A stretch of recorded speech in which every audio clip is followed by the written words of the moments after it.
कोई सुधा न कोई हरफस, धड़कन की ठगों में अपने दर्द को दिल की बर्फ में छुपाता रहा। वो आने छोलिया आँखों की नमी को आकर, तो याद के सारे पर्दे भर से रस तेरे। मैं जिस घड़ी भी तेरे नक्श से निकलना चाह, वही घड़ी मारे अंदर चिराग बन के जलती रही। कभी कभी तो लगा वक्त बैठ कर देता है कि मैं टूटता हूँ तो कैसे टकरे बिखरते हैं।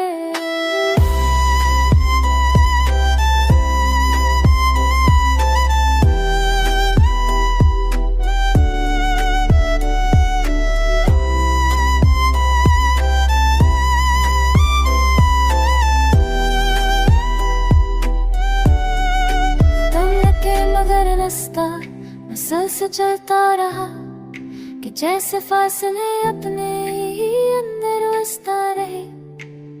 मैं अपने जख्म के कानों में आवाज़ बोला, कहीं संभालना मुश्किल है मगर छोड़ना भी नहीं। चमक सी सितारे की मुझको देख गई, जैसे फालिक समझ रहा हो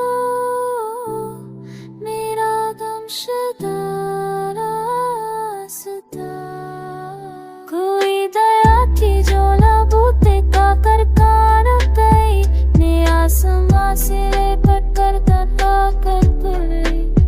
ने आसमां से लिपट कर तन्हा रोता रहा। ये दिल भी कैसा मुसाफिर है बेकरार सा, छोड़ कर भी तेरे दर के गर्द मुता रहा। हर एक पल मैंने खुद को बहुत समझाए, मगर तेरी याद का मौसम नहीं बदलता कभी।